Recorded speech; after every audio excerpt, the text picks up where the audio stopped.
ನಮಸ್ಕಾರ. ಶುಭ್ರಕಾಜಂ ಸಖಾಜಂ ಶುಭ್ರಮಜಮನಪಾಜಂ ಮುಕ್ತುಪಾಜಂ ವಿಮಾಜಂ ನೃಹಜಮಹಮಮೇಜಂ ಝೇಜಮಾನ್ನಾಯಕೇಜಂ ಸದಜಮಸದಜೇಜಂ ಶ್ರೀಸಹಾಯಂ ಭಜೇಜಂ ತಪಸ್ವಾಧ್ಯಾಯ ಶುಶ್ರೂಷಾ ಕೃಷ್ಣಪೂಜಾರತಂ ಮುನಿಂ ವಿಶ್ವೇಶಮಿಷ್ಟದಂ ವಂದೇ ಪರಿಮ್ರಾಟ್ ಚಕ್ರವರ್ತಿನಂ ಶ್ರೀಗುರುಭ್ಯೋ ನಮಃ. ಹರಿ ಓಂ.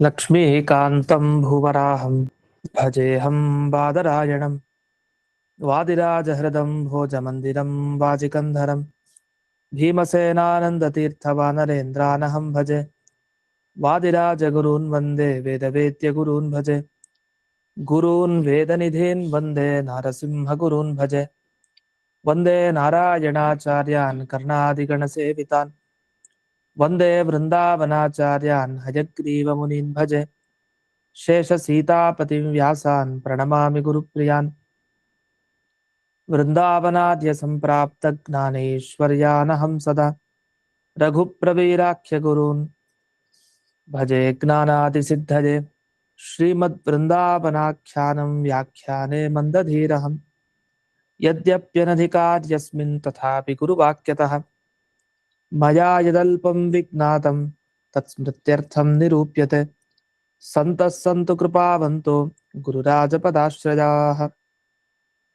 ಭಗವಾನ್ ಅವ್ಯವಹಿತ ಭಾವಿಕಲ್ಪಸಮೀರೋ ಲಾತವ್ಯಾಚಾರ್ಯಃ ಸುರವರ್ಯೈಃ ಸಂಪ್ರಾರ್ಥಿತಃ ಶ್ರೀನಾರಾಯಣೇನ ಆಜ್ಞಪ್ತಃ ಸನ್ ಭೂಮೌ ಅವತೀರ್ಯ ವಾದಿರಾಜನಾಮಾಯತಿ ಕುಲತಿಲಕೋ ಭೂತ್ವಾ ದುರ್ವಾದಿನೋ ವಿಜಿತ್ಯ ಯುಕ್ತಿಮಲ್ಲಿಕಾದೀನ್ ಗ್ರಂಥಾನ್ ವಿರಚಯ್ಯ ಸಜ್ಜನಾನಾಂ ಸಮ್ಯಜ್ಞಾನಮುತ್ಪಾದ್ಯ ಅತ್ಯಕ್ತದೇಹಃ ಸನ್ ವೃಂದಾವನಸ್ಥೋ ಭೂತ್ವಾ ಭಕ್ತಾನಾಂ ಇಷ್ಟಾನಿಷ್ಟಪ್ರಾಪ್ತಿ ಪರಿಹಾರ ಸಾಧನ ಅತ್ಯರ್ಥ ಪ್ರಸಾದ ಜನಕ ಅಪರೋಕ್ಷ ಜ್ಞಾನ ಜನಕ ಪರೋಕ್ಷ ನಿಶ್ಚಯೋತ್ಪಾದಕ ಉಪನಿಷದಾದಿ ಪ್ರತಿಪಾದ್ಯ ರುಜುಭಾವಂ ಸ್ವಸ್ಯ ಖ್ಯಾಪಯಿತುಂ ವೃಂದಾವನಾಖ್ಯಾನಂ ಕುರ್ವನ್ ಕಸ್ಯಚಿತ್ ತದಾನೀಂ ಅಕುಶಲದೇಶೀಯ ಬ್ರಾಹ್ಮಣ ಸ್ವಪ್ನೆ ವಿಶ್ವಾಸಯೋಗ್ಯಾನಾಂ ವಿಶ್ವಾಸಂ ಉತ್ಪಾದಯಿತುಂ ಉಪದಿದೇಶ ವಿಲೀನ ಪ್ರಕೃತಿತಯ ಅಂತರಾಯ ವಿಧುರೋಪಿ ಆಚಾರ್ಯವತ್ ಶಿಷ್ಯಾನ್ ಗ್ರಾಹಯಿತುಂ ಗ್ರಂಥಾದೋ ಮಂಗಲಮಾಚರತಿ ಹಯಗ್ರೀವೇತ್ಯಾದಿನಾ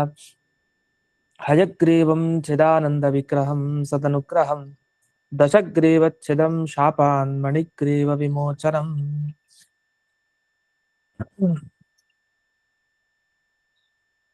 71ನೇ ಶ್ಲೋಕದಲ್ಲಿ ಕೆಲವು ವಿವರಣೆಯನ್ನು ಇನ್ನೂ ನೀಡಬೇಕಾಗಿದೆ. ಅಲ್ಲಿ ಕಮಲನಾಭ ಅನ್ನೋ ಯತಿಯ ಬಗ್ಗೆ ಬಂತು. ಈ ಭೂಮಂಡಲದಲ್ಲಿ 3 ಜನ ಬರ್ತಾರೆ ಅಂತ ಉಲ್ಲೇಖ ಬಂತು. ಇವರು ಅವತಾರ ಮಾಡಿ ಅದು ಉಡುಪಿ ಕ್ಷೇತ್ರದಲ್ಲೇ ಬರ್ತಾರೆ. ಅದರಲ್ಲಿ ಇಬ್ರು ಮಜಾ ಮತ್ತೆ ಈ ಕಮಲನಾಭ ಅನ್ನುವಂತಹ ಪ್ರಸಿದ್ಧ ಹೆಸರಿನ ವ್ಯಕ್ತಿ ಬರ್ತಾರೆ. ಇವ್ರು ಬಂದು ಉಡುಪಿ ಕ್ಷೇತ್ರದಲ್ಲಿ ಈ ಕೃಷ್ಣನ ಸನ್ನಿಧಾನದಲ್ಲಿ ಪೂಜೆ ಮಾಡಬೇಕು ಅಂತ ಈ ದುರ್ಬುದ್ಧಿಯಿಂದ ಬರ್ತಾರೆ. ಆದ್ರೆ ಅವರಲ್ಲಿ ಕಲ್ಯಾವೇಶ ಇರುತ್ತೆ. ಕಲ್ಯಾವೇಶ ಇದ್ದದ್ರಿಂದ ಅವ್ರು ಪೂಜೆ ಮಾಡಿದ್ರು ಅವರಿಗೆ ಏನು ಜನ್ಮ ಬರಬೇಕಾಗಿದೆ, ಆ ಓತಿಕೇತ ಜನ್ಮ, ಅದನ್ನು ಅವ್ರ ಕೈಯಲ್ಲಿ ತಪ್ಪಿಸ್ಕೊಳ್ಳಿಕ್ಕಾಗ್ಲಿಲ್ಲ ಅನ್ನೋ ಒಂದು ವಿವರಣೆ ಬಂದಿದೆ. ಅದರಲ್ಲಿ ಇನ್ನು ಅನೇಕ ವಿವರಣೆಗಳಿದೆ. ಅದರಲ್ಲಿ ಒಂದು ವ್ಯಾಖ್ಯಾನಕ್ಕೆ ಹೋಗೋಣ ಸದ್ಯಕ್ಕೆ. ಈಗ ಶ್ರೀಮುಷ್ಟಮಾಚಾರ್ಯರ ವ್ಯಾಖ್ಯಾನದಲ್ಲೇ ಗಮನಿಸಿದಾಗ ಏನರ್ಥ ಈ ಶ್ಲೋಕಕ್ಕೆ? ರಜತ ಪೀಠ ಅದು ಅಪ್ರತಿಮ, ಅದಕ್ಕೆ ಸಮಾನವಾದದ್ದು ಈ ಭೂಮಿಯಲ್ಲಿ ಯಾವುದೂ ಇಲ್ಲ. ಇನ್ನು ವೇದವ್ಯಾಸರು ಅಂದ್ರೆ ಆ ಮಧ್ಯವಾಟ ಮಠದಲ್ಲಿ ಆ ಸುವರ್ಣ ಸಂಪುಟದಲ್ಲಿದ್ದ ವೇದವ್ಯಾಸರೇನಿದ್ದಾರೆ ಅವರಿಗೂ ಸಮಾನರಾದವರು ಯಾರೂ ಇಲ್ಲ. ದೇವರಿಗೆ ಅಂಥ ವೇದವ್ಯಾಸರಿಗೆ ಸಮಾನರಾದ ಮತ್ತೊಂದು ದೇವರಿಲ್ಲ. ಇನ್ನು ರಜತ ಪೀಠಪುರಕ್ಕೆ ಸಮಾನವಾದ ಕ್ಷೇತ್ರ ಕಾಣಲ್ಲ. ಯಾಕೆ ಸ್ವಯಂ ಕೃಷ್ಣನೇ ಬಂದು ಅಲ್ಲಿ ಸನ್ನಿಹಿತನಾಗಿದ್ದಾನೆ ಆಚಾರ್ಯರ ಒಂದು ಪ್ರಾರ್ಥನೆ ಮೇರೆಗೆ. ಅಂತೂ ಈ ರೀತಿ ಕ್ಷೇತ್ರ ಮಹಾತ್ಮೆ ಮತ್ತೆ ದೇವ ಮಹಾತ್ಮೆ ಎರಡನ್ನ ಇಲ್ಲಿ ಹೇಳಿದ್ರು. ಆಮೇಲೆ ಮುಂದೆ ಅರ್ಥ ನಮಗೆ ಗೊತ್ತಿದೆ. ಈಗ ಇಲ್ಲೇನ್ ಬಿಡಿಸ್ತಾರೆ, ಈ ಶ್ಲೋಕದಲ್ಲಿ 2 ತರ ಪದಚ್ಛೇದ ಇದೆ. 2ನೇ ಸಾಲಿನಲ್ಲಿ ತರಟ ಬುದ್ಧಿರಪಿ ಯಾತಿ ಕೋ ಮಹಾನ್ ಅಂತಿದೆಯಲ್ಲ, ಅಲ್ಲಿ ಕೋ ಮಹಾನ್ ಅಂತ ಬಿಡಿಸಿದ್ರೆ ಕಹ ಮಹಾನ್ ಅಂತ ಒಂದು, ಇನ್ನೊಂದು ಕೋ ಮಹಾನ್ ಅಮಹಾನ್ ಅಂತ ಬಿಡಿಸ್ಕೊಳ್ಬೇಕು. ಅಂದ್ರೆ ಮಹಾತ್ಮನಲ್ದೇ ಇರೋನು, ನ ಮಹಾನ್ ಅಮಹಾನ್ ಅಂತ ಒಂದು ಪದಚ್ಛೇದನು ಇದೆ. ಅಲ್ಲಿ ಮಹಾನ್ ಅನ್ನೋ ಒಂದು ಅರ್ಥವನ್ನು ಇಟ್ಕೊಳ್ತಾರೆ, ಅಮಹಾನ್ ಅನ್ನೋ ಅರ್ಥವನ್ನು ಇಟ್ಕೊಳ್ತಾರೆ. ಅದು ಹೇಗ್ ಜೋಡಿಸೋದು ಅಂತ. ಯಾಕೆಂದ್ರೆ ಒಬ್ಬ ಮಹಾತ್ಮನಾದ ವ್ಯಕ್ತಿ ರಜತಪೀಠಪುರಕ್ಕೆ ಹೋಗಿ ಕೃಷ್ಣನ ಸೇವೆಯನ್ನ ಮಾಡಿದ್ರೆ ಆಗ ಅವನಿಗೆ ಎಂಥ ಜನ್ಮನೂ ಕೂಡ ಹೋಗುತ್ತೆ, ದುರ್ಜನ್ಮ ನೀಚ ಜನ್ಮ ಇದ್ರೆ ಆ ನೀಚ ಜನ್ಮ ಅವನಿಗೆ ಕಳ್ಕೊಳ್ತಾನೆ. ಆದ್ರೆ ಇಲ್ಲಿ ಹೇಳ್ತಾರೆ ನೀಚಾತಿ ನೀಚ ಜನ್ಮ ಕೃಕಲಾಸ ಜನ್ಮ ಓತಿಕೇತದ ಜನ್ಮ, ಆ ಜನ್ಮ ಅದು ಕಲಿಯ ಆವಾಸ ಸ್ಥಾನ. ಆ ಓತಿಕೇತ ದೇಹದ ಒಳಗಡೆ ಕಲಿ ವಿಶೇಷವಾಗಿರ್ತಾನೆ. ಅಂಥ ಕಲಿಯ ಆವಾಸ ಸ್ಥಾನವಾದ ಆ ಓತಿಕೇತ ಏನಿದೆ ಅದರ ಜನ್ಮವನ್ನ ಬಿಡ್ಲಿಕ್ಕೆ ಸಾಧ್ಯ ಇಲ್ಲ ಅಂದ್ರೆ ಇದು ಹೇಗೆ? ಅದಕ್ಕೆ ಹೇಳ್ತಾರೆ ಮಹಾನ್ ಅನ್ನೋ ಶಬ್ದಕ್ಕೆ ಇಲ್ಲೇನರ್ಥ, ಆಕಾರೇಣ ವೃಕೋದರ ಇದು ವಕ್ಷ್ಯಮಾಣಾನುಸಾರೇಣ ಸ್ಥೂಲಕಾಯ. ಮಹಾನ್ ಅಂದ್ರೆ ದಪ್ಪಗಿದ್ದಾನೆ ಅಂತ, ದೊಡ್ಡ ಆಕಾರದಲ್ಲಿ ಇದ್ದಾನೆ ಅಷ್ಟೇ, ಆಕಾರ ದೊಡ್ಡದಾಗಿದೆ ಅಷ್ಟೇ, ಬುದ್ಧಿ ಅವನಲ್ಲೇನಿಲ್ಲ, ದುರ್ಬುದ್ಧಿಯವನು ಅಂತ ಅರ್ಥ, ಆಕಾರ ಮಾತ್ರ ದೊಡ್ಡದಾಗಿದೆ. ಅದನ್ನ ಇಲ್ಲಿ ಮಹಾನ್ ಅನ್ನೋ ಶಬ್ದದಿಂದ ಒಂದು ಅರ್ಥ ತಗೊಂಡ್ರು. ಇಲ್ವಾ ಅಮಹಾನ್ ಅಂತ ತಗೊಳ್ಳಿ ಅಂತ ಹೇಳ್ತಾರೆ. ಅಮಹಾನ್ ಅನ್ನೋ ಅರ್ಥವನ್ನ ತಗೊಳ್ಬಹುದು. ಅದಕ್ಕೆ ಒಂದು ವಾಕ್ಯವನ್ನು ಇಲ್ಲಿ ಉದಾಹರಿಸಿದ್ದಾರೆ. ಇದು 19ನೇ ಅಧ್ಯಾಯದಲ್ಲಿ 46ನೇ ಶ್ಲೋಕ ಅಂತ ಇಲ್ಲಿ ಕೊಟ್ಟಿದೆ.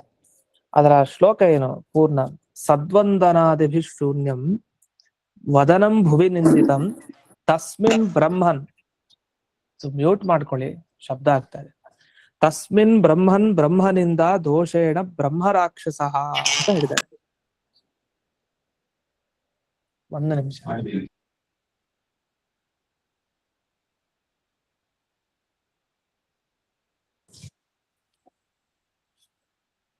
ಈ ರೀತಿ ಸಂಪೂರ್ಣ ಶ್ಲೋಕ, ತಸ್ಮಿನ್ ಬ್ರಹ್ಮನ್ ಬ್ರಹ್ಮನಿಂದ ದೋಷೇಣ ಬ್ರಹ್ಮ ರಾಕ್ಷಸ ಅಂತ ಇದೆ. ಅಂದ್ರೆ ಯಾರು ಭಗವಂತನ ವಂದನೆಗಳನ್ನೆಲ್ಲ ಮಾಡಲ್ಲ, ಸದ್ವಂದನೆ ಇತ್ಯಾದಿಗಳನ್ನ ಯಾರು ಮಾಡಲ್ಲ, ಅಂಥವ್ರು ಭುವಿ ನಿಂದಿತ, ಅಂಥವ್ರನ್ನ ಭೂಮಿಯಲ್ಲಿ ನಿಂದ್ಯರು ಅಂತ ಕರೀತಾರೆ. ಅಂದ್ರೆ ನೀಚ ಜನರು ಅಂತ ಅರ್ಥ. ಅಂದ್ರೆ ಯಾರು ದೇವರಿಗೆ ಬಾಗೋದಿಲ್ಲ ಅಂಥವರು ಉಪಯೋಗಕ್ಕೆ ಬರೋದಿಲ್ಲ. ಹೊರತು ಬ್ರಹ್ಮನಿಂದ ಅನ್ನೋ ದೋಷ ಇದೆ ಅವ್ರಿಗೆ, ಅಂಥ ಬ್ರಹ್ಮನಿಂದೆ ಮಾಡಿದ ದೋಷದಿಂದ ಅವರಿಗೆ ಬ್ರಹ್ಮರಾಕ್ಷಸ ಜನ್ಮ ಬರುತ್ತೆ. ಬಂದು ಅನೇಕ ವರ್ಷಗಳ ಕಾಲ ಈ ಅಗ್ನಿಯಲ್ಲಿ ಚೆನ್ನಾಗಿ ಕಾಯಿಸಿದ್ರೆ ಹೇಗಿರುತ್ತಲ್ಲ ವಸ್ತುವನ್ನ, ಹಾಗೆ ಇವನು ಚೆನ್ನಾಗಿ ಕಾಯಿಸೋ ವಸ್ತು ಇರುತ್ತಲ್ಲ ಆ ತರ ವಸ್ತುವಾಗಿ ಇವನಾಗ್ತಾನೆ. ಅಂದ್ರೆ ಚೆನ್ನಾಗಿ ತಾಪ ಆಗತ್ತೆ ಅಂತ, ಅಗ್ನಿ ಸಂಪರ್ಕ ಹಾಕಿ ಬೆಂದು ಹೋಗ್ಬಿಡ್ತಾನೆ ಇವನು ಅಂತ, ಈ ತರ ದೋಷವನ್ನ ಅಲ್ಲಿ ಹೇಳಿದ್ದಾರೆ.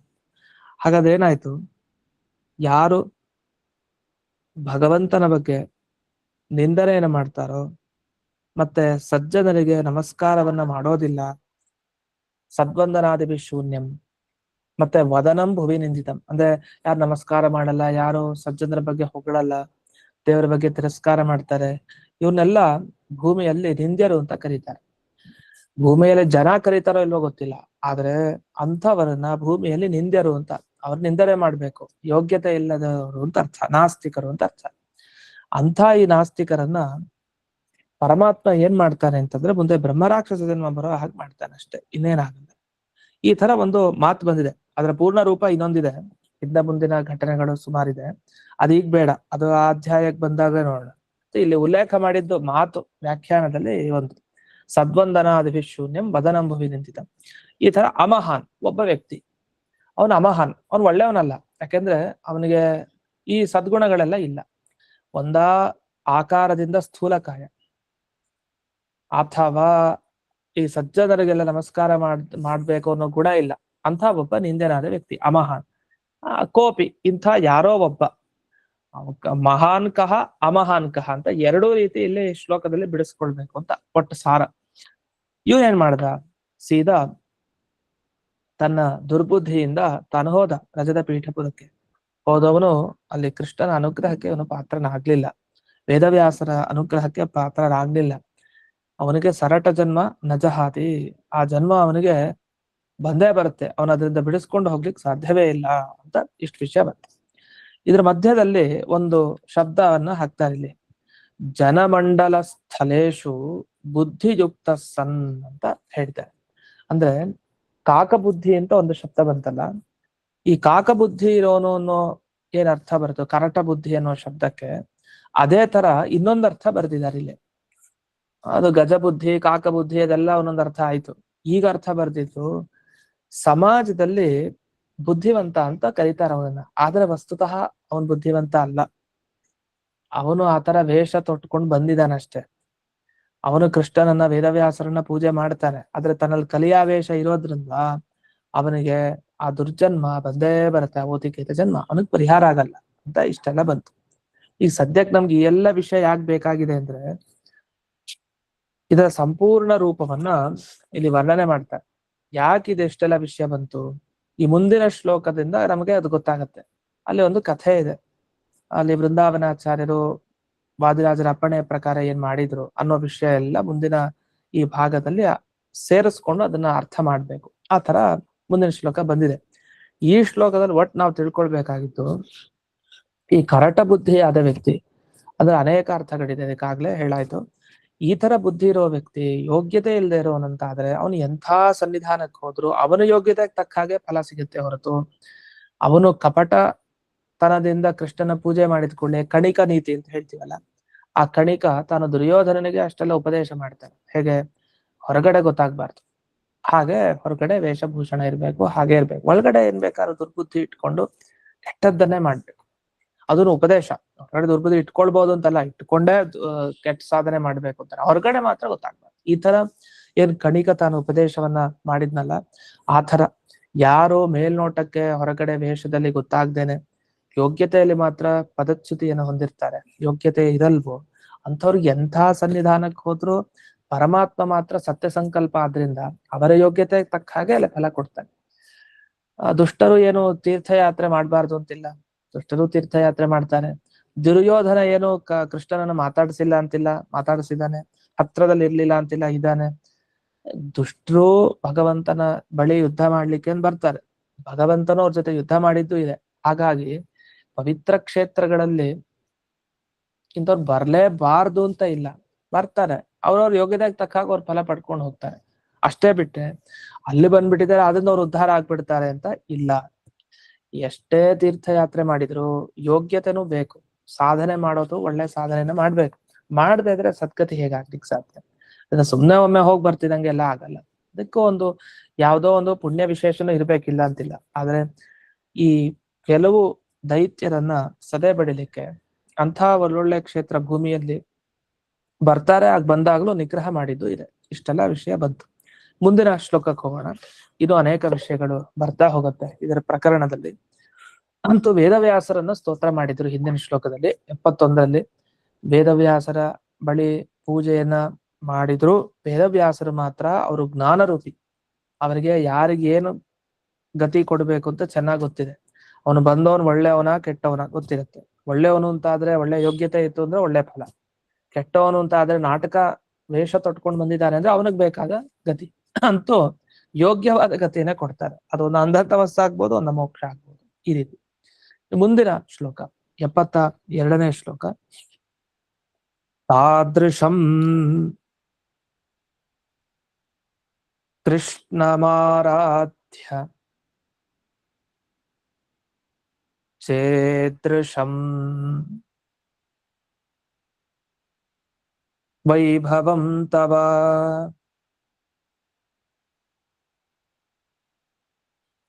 ಯಾದೃಶಂ ಕೃಷ್ಣಮಾಹಾತ್ಮ್ಯಂ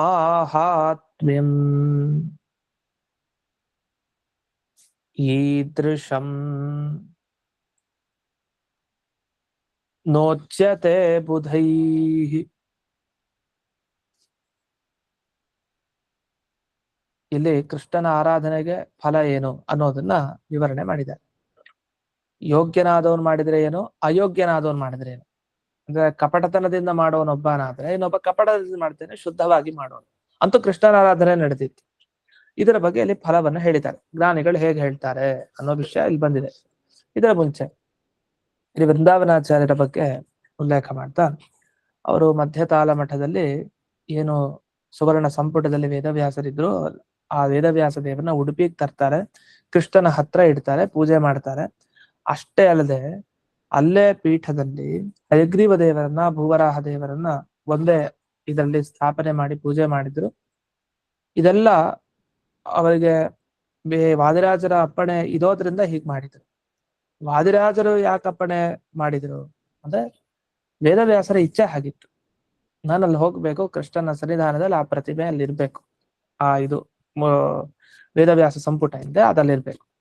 ಅದಕ್ಕೋಸ್ಕರ ಆ ರೂಪದಲ್ಲಿ ಅಲ್ಲಿ ಹೋಗ್ಬೇಕು ಅಂತ ಭಗವಂತನ ಇಚ್ಛೆ, ವೇದವ್ಯಾಸರ ದೇವರ ಇಚ್ಛೆ ಇರೋದ್ರಿಂದ ವಾದಿರಾಜರು ಅಪ್ಪಣೆ ಮಾಡಿದ್ದಾರೆ. ವೃಂದಾವನಾಚಾರ್ಯ ಈ ಕಾರ್ಯವನ್ನ ಹಾಗೆ ಮಾಡಿದ್ದಾರೆ. ಆದರೆ ಕೆಲವರು ಯತಿಗಳು ಆ ಕಾಲದಲ್ಲಿ ಇತ್ತು, ಇದು ಮಾಡಿದ್ದು ತಪ್ಪು, ಇದು ಸರಿ ಇಲ್ಲ ಅಂತ ಹೇಳಿ ಕೆಲವರು ಮಾತನಾಡಿದ್ರಂತೆ.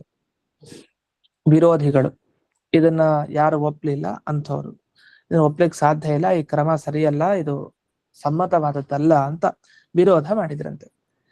ವಿರೋಧ ಮಾಡಿ ಆ ವೇದವ್ಯಾಸರಲ್ಲಿ ಭಕ್ತಿ ವಿಶ್ವಾಸವನ್ನ ಅವರು ಮಾಡ್ಲಿಲ್ಲ. ಯಾಕೆ ಇದೆಲ್ಲ ಹೀಗಾಯ್ತು? ಮಾಡಿದ್ದು ಮಧ್ಯತಾಲ ಮಠದಲ್ಲಿ ಇದ್ದ ಆ ಯಾವ ಸುವರ್ಣ ಸಂಪುಟದಲ್ಲಿರೋ ವೇದವ್ಯಾಸ ದೇವರಿದ್ದಾರೆ, ಅವರು ತಗೊಂಬಂತಾನೆ ಪೂಜೆ ಮಾಡಿದ್ದು. ಅಂದ್ರೆ ಕಲ್ಯಾವೇಶ. ಆ ಕಲ್ಯಾವೇಶ ಇರೋದ್ರಿಂದ ಇಂಥ ಒಂದು ಕಾಕ ಬುದ್ಧಿವಂತು ಬಂದಾಗ ಆ ಕೃಷ್ಣನನ್ನ ಮತ್ತೆ ವೇದವ್ಯಾಸ ದೇವರನ್ನ ಪೂಜೆ ಮಾಡಿದ್ರು ನಿಜ, ಅವರೇ ಯತಿಗಳೇ, ಕಲ್ಯಾವೇಶಯುಕ್ತರಾದ ಯತಿಗಳು. ಆದರೆ ಆ ಯತಿಗಳು ಪೂಜೆ ಮಾಡಿದ್ರು ಆ ಕೃಷ್ಣ ಮತ್ತೆ ವೇದವ್ಯಾಸರನ್ನ, ಅವರಿಗೆ ಬೇಕಾದ ಫಲ ಅವರಿಗೆ ಸಿಗಲಿಲ್ಲ. ಯಾಕೆ? ಕಲ್ಯಾವೇಶ ವಶಾತ್. ಯಾಕೆ? ಕೃಕಲಾಸವಧೋಪಿಸನ್ ಅಂತ ಹಿಂದೆ ಎಲ್ಲ ಪ್ರಮಾಣಗಳನ್ನು ಕೊಟ್ಟಲ್ಲ, ಅವರಿಗೆ ತಕ್ಕದಾದ ಜನ್ಮ ಬಂದೇ ಬರುತ್ತೆ ಅಂತ ಇಷ್ಟಿದೆ. ಹಾಗಾದ್ರೆ ಕೃಷ್ಣನ ಆರಾಧನೆ ಮಾಡಿದವ್ರಿಗೆ ವೈಭವ ಹೇಗೆ? ಕರಟ ಬುದ್ಧೇ ಸರಟ ಜನ್ಮ ಪ್ರದಂ ಬಾದರಾಯಣ ಆರಾಧ್ಯ. ಬಾದರಾಯಣ ಹೇಗೆ ಅಂದ್ರೆ ವೇದವ್ಯಾಸ ದೇವರು ಕೆಟ್ಟ ಬುದ್ಧಿಯಿಂದ ಅರ್ಚನೆಯನ್ನು ಮಾಡಿದ್ರೆ ಅವರಿಗೆ ಆ ಜನ್ಮನೇ ಸಿಗತ್ತೆ, ಅರ್ಚನೆ ಮಾಡಿದಕ್ಕೆ ಫಲ ಸಿಗಲ್ಲ. ಯಾಕೆ? ಕಲ್ಯಾವೇಶದಿಂದ ಮಾಡಿದ್ರಿಂದ. ಅಷ್ಟೇ ಅಲ್ಲದೆ ಪ್ರಮಾಣ ಮುಂದೆ ಹೇಳೋ ತರ ಕಲ್ಯಾವೇಶ ಯುಕ್ತ ಯತಿಗಳು ಉಡುಪಿ ಕ್ಷೇತ್ರದಲ್ಲಿ ಇರ್ತಾರೆ ಅಂತ ಬಂತೆ. ಕಲಿ ಸ್ವಯಂ ಕಲಿನೇ ಬರ್ತಾನೆ ಅಂತ ಒಂದು ಮಾತಿದೆ. ಪುನರ್ಭೂವಲಯೇ ಭವತ್ ಅಂತ ಈ ಉಡುಪಿ ಕ್ಷೇತ್ರದಲ್ಲಿ ಅವರ ಒಂದು ಜನನ ಆಗತ್ತೆ ಅಂತ ಇಷ್ಟನ್ನು ವಿಷಯ ಹೇಳಿದ್ದಾರೆ. ಆದರೆ ಅವ್ರಿಗೆ ಜನ್ಮ ಮಾತ್ರ ತಪ್ಪಲ್ಲ. ಯಾಕೆ ಅಂತಂದ್ರೆ ಯಾವ ರೀತಿ ದೇವರ ಆರಾಧನೆ ಮಾಡ್ತೀವೋ ಆ ರೀತಿ ಫಲ ಸಿಗುತ್ತೆ. ಎಲ್ಲಾ ಕ್ಷೇತ್ರಗಳಲ್ಲಿ ಇರೋರೆಲ್ಲ ಒಳ್ಳೆಯವರು ಆಗ್ಬೇಕು ಅಂತಿಲ್ಲ, ಎಲ್ಲಾ ಕ್ಷೇತ್ರದಲ್ಲಿ ಇರೋರೆಲ್ಲ ಕೆಟ್ಟವರು ಆಗ್ಬೇಕು ಅಂತಿಲ್ಲ. ಏನಂತ ಮ್ಲೇಚ್ಛರು ಅಂದ್ರೆ ಯಾರು ಅಸಂಸ್ಕೃತರು, ಶಾಸ್ತ್ರಜ್ಞಾನ ಇಲ್ಲ, ಅಲ್ಲಿ ಶಾಸ್ತ್ರದಲ್ಲಿ ಹೇಳಿದ ಅನುಷ್ಠಾನ ಮಾಡಲ್ಲ, ಅವರು ಎಲ್ಲ ಪವಿತ್ರ ತೀರ್ಥ ಕ್ಷೇತ್ರಗಳಲ್ಲಿ ಇರ್ತಾರೆ, ಅವರು ದೇವಸ್ಥಾನಕ್ಕೆ ಹೋಗ್ತಾರೆ, ದೇವರ ಅರ್ಚನೆನೂ ಮಾಡ್ಬೋದು, ಅದ್ರಲ್ಲೇನು ಹೊಸ್ತೇನಿಲ್ಲ. ಇದು ಎಲ್ಲಾ ಕಡೆ ಸಾಧ್ಯತೆ ಉಂಟು, ಅದರಲ್ಲೇನಿಲ್ಲ. ಆದ್ರಿಂದ ಯಾರು ಭಗವಂತನನ್ನ ಯಾವ ರೀತಿ ಅನುಸಂಧಾನದಿಂದ ಪೂಜೆ ಮಾಡ್ತಾರೋ, ಅಂದ್ರೆ ವಿಷ್ಣು ಸರ್ವೋತ್ತಮತ್ವ ಅನುಸಂಧಾನ, ತಾರತಮ್ಯ, ಪಂಚಭೇದ, ಈ ಎಲ್ಲ ಜ್ಞಾನವನ್ನ ಪಡೆದು ಯಾರು ಅನುಸಂಧಾನದಿಂದಾಗಿ ಪೂಜೆ ಮಾಡ್ತಾರೋ ಅವರಿಗೆ ಒಳ್ಳೆ ಪದವಿ ಸಿಗತ್ತೆ. ಈಗ ವೃಂದಾವನಾಚಾರ್ಯರಿಗೆ ಇಂದ್ರ ಪದವಿ ಸಿಗತ್ತೆ. ಹಾಗೆ ಯಾರು ಆ ಭಗವಂತನನ್ನ ಒಳ್ಳೆಯ ಅನುಸಂಧಾನದಿಂದ ಮಾಡದೆ ಕಲ್ಯಾವೇಶದಿಂದ ಪೂಜೆಯನ್ನು ಮಾಡ್ತಾರೋ ಅವರಿಗೆ ಎಂತ ಫಲ ಸಿಗಲ್ಲ. ಅಷ್ಟೇ ಅಲ್ಲದೆ ಈಗ ನಾವು ಕೇಳಿದ್ವಲ್ಲ, ವೃಂದಾವನಾಚಾರ್ಯರು ತಾವು ಈ ತರ ವಾದಿರಾಜರಾಜ್ಞೆಯ ಪ್ರಕಾರ ಆ ಮಠದಲ್ಲಿದ್ದ ಸಂಪುಟವನ್ನ ಕೃಷ್ಣನ ಸಮೀಪದಲ್ಲಿಟ್ಟು ಪೂಜೆ ಮಾಡಿದ್ರು, ಅವ್ರು ಇಂದ್ರ ಪದವಿಯನ್ನ ಪಡೆದ್ರು ಅಂತ ಕೇಳ್ತೀವಲ್ಲ, ಈ ಘಟನೆಯನ್ನ ಕೇಳಿದ್ರೆ ಯಾರು ಶ್ರವಣ ಮಾಡ್ತಾರೋ ಅವರಿಗೂ ತಮ್ಮ ತಮ್ಮ ಯೋಗ್ಯತೆಯ ಪ್ರಕಾರವಾಗಿ ಇಂದ್ರತ್ವ ಪಡಿತಾರೆ. ಅಂದ್ರೆ ಇಂದ್ರತ್ವ ಪಡೆಯೋದ್ರೆ ನಾವೇನ್ ಇಂದ್ರದೇವರ ಆಗ್ಬಿಡಲ್ಲ, ಆ ಇಂದ್ರದೇವ ಪದವಿಗೆ ಏನು ಕೊಡಲ್ಲ. ಆದ್ರೆ ನಮ್ಮ ಯೋಗ್ಯತೆ ತಕ್ಕ ಹಾಗೆ ನಾವೇನು ಶ್ರೇಷ್ಠತೆಯನ್ನ ಪಡಿಬೇಕು, ಒಳ್ಳೆ ಪದವಿನೇನ್ ಪಡಿಬೇಕು, ಅದು ನಮಗ್ ಸಿಗತ್ತೆ ಅಂತ ಇದೇ ಈ ಶ್ಲೋಕ ಶ್ರವಣದ ಫಲ ಅಂತ ಹೇಳ್ತಾರೆ. ಇಷ್ಟು ವಿಶೇಷವಾದ ಶ್ಲೋಕ. ಇದನ್ನ ಪದ ಅರ್ಥವನ್ನು ನೋಡಿದಾಗ ನಮ್ಗೆ ಇನ್ನೂ ಸ್ಪಷ್ಟ ಆಗತ್ತೆ. ಇದು ಒಟ್ಟು ತಾತ್ಪರ್ಯ. ಇದು ತಾದೃಶಂ ಕೃಷ್ಣಮಾರಾಧ್ಯ ಅಂತ ಬಂತು. ಅಂಥ ಕೃಷ್ಣನನ್ನ ಆರಾಧನೆ ಮಾಡಿದ್ರೆ, ಅಂದ್ರೆ ಅಂಥ ಕೃಷ್ಣ ಅಂದ್ರೆ ಯಾರಿಲ್ಲಿ? ಇಲ್ಲಿ ಯಾದವ ಕೃಷ್ಣ, ವಾಸಿಷ್ಠ ಕೃಷ್ಣ ಇಬ್ಬರು ಕೃಷ್ಣರನ್ನು ತಗೊಂಡ್ ಬರ್ತಾ ಇದ್ದಾರೆ. ಅಂದ್ರೆ ವಸಿಷ್ಠ ವಂಶದಲ್ಲಿ ಬಂದ ವೇದವ್ಯಾಸರು ವಾಸಿಷ್ಠ ಕೃಷ್ಣ, ಯಾಕೆ ಅವರ ಬಣ್ಣನೂ ಹಾಗೆ ಇತ್ತು, ವಾಸಿಷ್ಠ ಕೃಷ್ಣ. ಇನ್ನು ಯದುಕುಲದಲ್ಲಿ ಬಂದ ಯಾದವ ಕೃಷ್ಣ, ಈ ಇಬ್ಬರೂ ಕೃಷ್ಣರ ಆರಾಧನೆ ಮಾಡಿದ್ದಾರೆ. ಅದರಲ್ಲಿ ಬಾದರಾಯಣರನ್ನ ತಗೊಂಡ್ರೆ ಬಾದರಾಯಣರು ಎಂಥ ಕೃಷ್ಣ ಅಂದ್ರೆ ಯಾರು ಕೆಟ್ಟ ಬುದ್ಧಿಯಿಂದ ಪೂಜೆ ಮಾಡ್ತಾನೋ ಅಂಥವನಿಗೆ ಈದೃಶಂ ವೈಭವಂ ಅಂದ್ರೆ ಇಂಥ ವೈಭವ ಅಂದ್ರೆ ತನ್ನ ವೈಭವ ಏನು ಬೇಕೋ ಅದನ್ನೇ ಪಡೆಯೋದು ಅವನು ತನ್ನ ಯೋಗ್ಯತೆಗೆ ತಕ್ಕ ಹಾಗೆ ಹೊರತು ಬೇರೆ ಯಾವುದೇ ಉತ್ತಮವಾದ ಫಲ ಅವನು ಪಡೆಯಲ್ಲ. ಇದು ಒಂದು ಈ ತರ ಜ್ಞಾನಿಗಳು ಹೇಳ್ತಾರೆ ಈ ವಿಷಯದ ಬಗ್ಗೆ. ಯಾದೃಶಂ ಕೃಷ್ಣ ಮಹಾತ್ಮೆ, ಇನ್ನು ಕೃಷ್ಣನ ಮಹಿಮೆಯನ್ನ ತಿಳ್ಕೊಂಡು ಆ ಮಹಿಮೆ ಅಂದ್ರೆ ಅವನು ಸರ್ವೋತ್ತಮ, ಅವನ ಸೃಷ್ಟಿ ಸಂಹಾರ ಕರ್ತೃತ್ವಾದಿಗಳೇನೇನಿದೆ ಈ ಎಲ್ಲಾ ಗುಣಗಳನ್ನು ತಿಳ್ಕೊಂಡ್ರೆ ಆ ರೀತಿ ತಿಳ್ಕೊಂಡು ಯಾರು ಆ ಭಗವಂತನ ಅರ್ಚನೆಯನ್ನ ಮಾಡ್ತಾರೋ ಅಂಥವರಿಗೆ ವೃಂದಾವನಾಚಾರ್ಯರ ತರ ವೈಭವ ಸಿಗತ್ತೆ. ಹಾಗಾಗಿ ಎರಡು ದೃಷ್ಟಾಂತ ಕೊಟ್ಟಷ್ಟೇ ಈ ಶ್ಲೋಕಗಳಲ್ಲಿ ಹಿಂದೆ ಬಂದಾಗ. ಕಮಲನಾಭ ಯತಿಗಳಿಗೆ ಬೇಕಾದ ಜನ್ಮ ಏನಿದೆಯೋ ಅದು ಸಿಕ್ಕೇ ಸಿಗುತ್ತೆ, ಓತಿಕೇತ ಜನ್ಮ. ಯಾಕಂದ್ರೆ ಕಲ್ಯಾವೇಶ ಪ್ರಯುಕ್ತ ಅವರು ಪೂಜೆ ಮಾಡೋದ್ರಿಂದ ಅವ್ರ ಯೋಗ್ಯತೆ ತಕ್ಕ ಅವ್ರಿಗೆ ಫಲ ಸಿಕ್ಕೇ ಸಿಗತ್ತೆ ಅದು. ಹಾಗಂತ ಅದೇ ತರ ವೃಂದಾವನಾಚಾರ್ಯರು ತಾವು ಶ್ರೇಷ್ಠವಾದ ಅನುಸಂಧಾನದಿಂದ ಪೂಜೆ ಮಾಡಿದ್ರಿಂದ ತಮಗೆ ಬೇಕಾದ ತಮ್ಮ ಯೋಗ್ಯತೆಗೆ ಸಿಗಬೇಕಾದ ಆ ಪದವಿಯನ್ನು ಅವ್ರು ಪಡಿತಾರೆ. ಹಾಗಾಗಿ ದುಷ್ಟರು ಏನೇ ಮಾಡಿದ್ರು ಅವ್ರಿಗೆ ಫಲ ಸಿಗಲ್ಲ. ಶಿಷ್ಟರು ತಮ್ಮ ಯೋಗ್ಯತೆಗೆ ತಕ್ಕ ಹಾಗೆ ಮಾಡಿದ್ರಿಂದ ಅಂತ ಫಲ ಸಿಕ್ಕೇ ಸಿಗತ್ತೆ. ಇದು ಭಗವಂತನ ಒಂದು ವಿಶೇಷ ಅನುಗ್ರಹ. ಇದನ್ನೇ ಇಲ್ಲಿ ಬುಧೈಹಿ ಉಚ್ಯತೆ ಅಂದ್ರೆ ಜ್ಞಾನಿಗಳೆಲ್ಲ ಹೀಗೆ ಹೇಳ್ತಾರೆ. ಇನ್ನು ಜ್ಞಾನಿಗಳು ಹೀಗೆ ಹೇಳೋದಿಲ್ಲ ಅಂತನೂ ಇದೆ. ಅಂದ್ರೆ ಯಾರು ದುರ್ಬುದ್ಧಿಯಿಂದ ಮಾಡ್ತಾರೋ ಅವ್ರಿಗೆ ಇಲ್ಲ, ಅವರ ಆ ಫಲ ವೈಭವನ ಅನುಭವಿಸಲ್ಲ. ಯಾರು ದುರ್ಬುದ್ಧಿಯಿಂದ ಮಾಡೋದಿಲ್ಲ ಅವರಿಗೆ ಖಂಡಿತವಾಗಿ ಒಳ್ಳೆಯ ಫಲ ಅನ್ನೋದು ಸಿಗತ್ತೆ. ಇಲ್ಲಿ ಎರಡು ಪದಚ್ಛೇದ ಮಾಡ್ಕೊಳ್ಳೋದಿದೆ, ಎರಡು ತರ. ಒಂದು ಈ ಎರಡನೇ ಸಾಲಿನಲ್ಲಿ ಕೊನೆಗೆ ಯಾದೃಶಂ ಕೃಷ್ಣ ಮಾಹಾತ್ಮ್ಯಂ ಈದೃಶಂ ನೋಚ್ಯತೆ ಬುಧೈಹಿ ಅಂತಿದೆ. ಇಲ್ಲಿ ಹಿಂದಿನ ಶ್ಲೋಕದಲ್ಲಿ ಮಾಡಿದ ಹಾಗೆ ಕೋ ಮಹಾನ್ ಅನ್ನೋಲ್ಲಿ ಮಹಾನ್ ಅಮಹಾನ್ ಅಂತ ಮಾಡಿಕೊಂಡ್ರೆ, ಯಾಕೆ ಸಂಧಿ ಹಾಗೆ ಎರಡು ತರ ಮಾಡ್ಲಿಕ್ಕೆ ಬರುತ್ತೆ. ಆದ್ರಿಂದ ಇನ್ನು ನೋಚ್ಯತೆ ಬುಧೈಹಿ, ಬುಧ ಅಂದ್ರೆ ಜ್ಞಾನಿಗಳು, ಜ್ಞಾನಿಗಳು ಹೀಗೆ ಹೇಳೋದಿಲ್ಲ ಅಂತ, ಇಲ್ಲ ಅಜ್ಞಾನಿಗಳು ಹೀಗೆ ಹೇಳೋದಿಲ್ಲ ಅಂತ, ಈ ತರ ಎರಡು ಅರ್ಥವನ್ನ ಇಲ್ಲಿ ಮಾಡ್ಲಿಕ್ಕೆ ಬರುತ್ತೆ. ಸಂದರ್ಭಕ್ಕೆ ಅನುಗುಣವಾಗಿ ಈ ತರದ ವ್ಯಾಖ್ಯಾನವನ್ನ ಮಾಡ್ಕೊಳ್ಬೇಕು. ಈ ರೀತಿ ಈ ಶ್ಲೋಕದ ಒಂದು ಸರಳವಾದ ಅರ್ಥ. ಇದಕ್ಕೆ ಮಂಟಪಂ ರಾಜಗೋಪಾಲಾಚಾರ್ಯರ ವಿವರಣೆ ಏನು ಅಂತ ನೋಡೋಣ. ತಾದೃಶಂ ಅನ್ನೋದಕ್ಕೆ ಏನರ್ಥ, ಅಬುಧೈಹಿ ತಾದೃಶಂ ಕೃಷ್ಣಂ. ಇಲ್ಲಿ ಮಾಡ್ತಾ ಇರೋದು ಅಬುಧರು, ಅದನ್ನ ಅಲ್ಲಿ ತಗೊಳ್ಬೇಕು. ಅಬುಧೈಹಿ ಅಂದ್ರೆ ಯಾರು ಜ್ಞಾನಿಗಳಲ್ವೋ ಅವರು ಈ ಉಡುಪಿ ಕ್ಷೇತ್ರದಲ್ಲಿರುವಂತಹ ಯಾವ ಈ ಸುವರ್ಣ ಸಂಪುಟದಲ್ಲಿರುವಂತಹ ಈ ಕೃಷ್ಣ, ಇಬ್ಬರು ಕೃಷ್ಣರನ್ನ ಆರಾಧನೆ ಮಾಡಿ ಏನ್ ಫಲ ಪಡಿತಾರೋ ಅಂತ ಫಲ ಜೊತೆಗೆ ಕೃಷ್ಣನ ಮಹಿಮೆಯನ್ನು ತಿಳ್ಕೊಂಡು ಯಾವ ವೈಭವ ಏನಿದೆ ಇಂಥ ವೈಭವ ಅವ್ರಿಗೆ ಸಿಗಲ್ಲ. ಯಾರು ಕೃಷ್ಣನ ಮಹಿಮೆ ಅಂತ ತಿಳ್ಕೊಂಡು ಇಂಥ ವೈಭವ ಪಡಿತಾರಲ್ಲ ಒಳ್ಳೊಳ್ಳೆ ಪದವಿನ, ಇಂಥ ವೈಭವನ್ನ ಅಜ್ಞಾನಿಗಳು ಪಡೆಯೋದಿಲ್ಲ, ಜ್ಞಾನಿಗಳೇ ಪಡೆಯೋದು ಅನ್ನೋ ಒಂದು ವಿಷಯ. ಇದನ್ನ ಬಿಡಿಸ್ತಾ ಷಟ್ಪುರಾಚಾರ್ಯರ ವ್ಯಾಖ್ಯಾನದಲ್ಲೂ ಹೇಗೆ ಈ ಶ್ಲೋಕವನ್ನ ಅರ್ಥೈಸ್ಕೊಳ್ಬೇಕು ಅಂದಾಗ, ತಾದೃಶಂ ಕೃಷ್ಣಂ ಸಂಪೂಜ್ಯ ಅಂದ್ರೆ ಕರಟ ಬುದ್ಧೇ ಸರಟ ಜನ್ಮ ಪ್ರದಂ ವ್ಯಾಸಂ ಸಂಪೂಜ್ಯತ ವೈದೃಶಂ ವೈಭವಂ.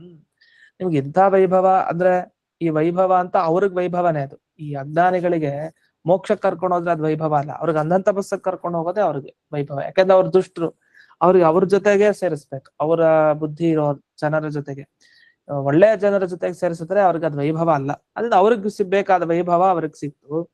ಇನ್ನು ಇಲ್ಲಿ ಕೃಷ್ಣ ಮಾಹಾತ್ಮ್ಯಂ, ಯಾರು ಕೃಷ್ಣನ ಮಹಿಮೆ ಅಂತ ತಿಳ್ಕೊಂಡು ಬಂದಿದ್ದಾರೋ ಅಂತವರಿಗೆ ಸರಿಯಾದ ಸದ್ಗತಿನೂ ಉಂಟಾಯ್ತು, ಇದು ಇವ್ರಿಗೆ ವೈಭವ ಅಂತ. ಈ ರೀತಿಯಲ್ಲಿ ವೈಭವ ಅನ್ನೋದು ಪದವಿ ನಿಮಿತ್ತ ವೈಭವ, ಇದು ದುಡ್ಡಲ್ಲ ಅಥವಾ ಕೀರ್ತಿ ಅಲ್ಲ, ಹೊರತು ಪದವಿ ಲಾಭ. ಈ ಪದವಿ ಲಾಭ ಅನ್ನೋದು ಕೃಷ್ಣನ ಮಹಿಮೆಯನ್ನು ಅರ್ಥಕೊಂಡು ಪೂಜೆ ಮಾಡೋದ್ರಿಂದ ಸಿಗತ್ತೆ ಅಂತ ಒಟ್ಟು ಇಲ್ಲಿವರೆಗೆ ಈ ಶ್ಲೋಕದ ತಾತ್ಪರ್ಯ. ಮುಂದಿನ ಶ್ಲೋಕಕ್ಕೆ ಹೋಗೋಣ. 73ನೇ ಶ್ಲೋಕ. ಸೋಹಂ ಕೃಷ್ಣ ಇತಿ ಖ್ಯಾತೋ ವಿಷ್ಣು ತೃಷ್ಣಾ ವಿಧಾಯಕಃ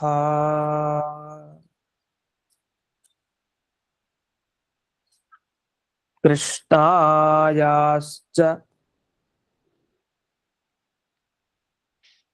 ವರಂ ದತ್ವಾ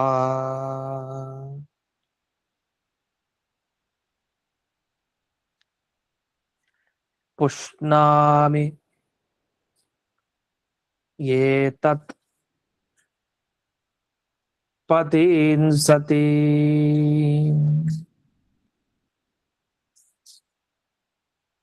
ಮುಂದಿನ ಶ್ಲೋಕದಲ್ಲಿ ಯಾವ ತರ ಅನುಸಂಧಾನ ಇದ್ರೆ ಪೂಜೆಗೆ ಬರಬಹುದಾದ ವಿಘ್ನಗಳು ಪರಿಹಾರ ಆಗತ್ತೆ ಅನ್ನೋ ಒಂದು ವಿಷಯ ಹೇಳ್ತಾರೆ. ಈಗ ಸತ್ಕರ್ಮವನ್ನ ಮಾಡ್ತಾ ಇರ್ತಾರೆ. ಸತ್ಕರ್ಮವನ್ನ ಮಾಡ್ಬೇಕಾದ್ರೆ ಅನೇಕ ರೀತಿಯ ವಿಘ್ನಗಳು ಬರ್ಲಿಕ್ಕೆ ಅವಕಾಶ ಇದೆ. ಆ ವಿಘ್ನಗಳು ಬರಬಾರದು ಅಂತಾದ್ರೆ ಯಾವ ರೀತಿ ಅನುಸಂಧಾನವನ್ನ ಮಾಡಬೇಕು, ಮತ್ತೆ ಗುರುಗಳ ಅನುಗ್ರಹ ಆದ್ರೆ ದೇವರ ಅನುಗ್ರಹ ಅಂತಂದ್ರೆ ಏನರ್ಥ, ಆ ಅನುಗ್ರಹ ಆಗೋದು ಅನ್ನೋದಕ್ಕೆ ಏನರ್ಥ, ನಮಗೇನು ಅವರಿಂದ ಸಿಗುತ್ತೆ ಅನ್ನೋ ಒಂದು ವಿಷಯ ಇದೆ. ಅದನ್ನ ಈ ಶ್ಲೋಕದಲ್ಲಿ ತಿಳಿಸ್ತಾರೆ. ಅದೇನು ಅನ್ನೋದನ್ನ ನಾಳೆ ದಿವಸ ನೋಡೋಣ ಅಂತ ಹೇಳ್ತಾ ಇಂದಿನ ಪಾಠವನ್ನ ಅಸ್ಮತ್ ಗುರುವಂತರ್ಗತ ವ್ಯಾಸರಾಜ ಗುರುವಂತರ್ಗತ ಭಾರತೀಯ ರಮಣ ಮುಖ್ಯ ಪ್ರಾಣಾಂತರ್ಗತ ಶ್ರೀಮನ್ಮೂಲ ಗೋಪಾಲಕೃಷ್ಣನಿಗೆ ಅರ್ಪಣೆಯನ್ನು ಮಾಡ್ತೇನೆ. ಶ್ರೀಕೃಷ್ಣಾರ್ಪಣ. ನಮಸ್ಕಾರ ಗುರುಗಳೇ. ಧನ್ಯವಾದಗಳು. ಧನ್ಯವಾದ ಗುರುಗಳೇ. ನಮಸ್ಕಾರ ಗುರುಗಳಿಗೆ.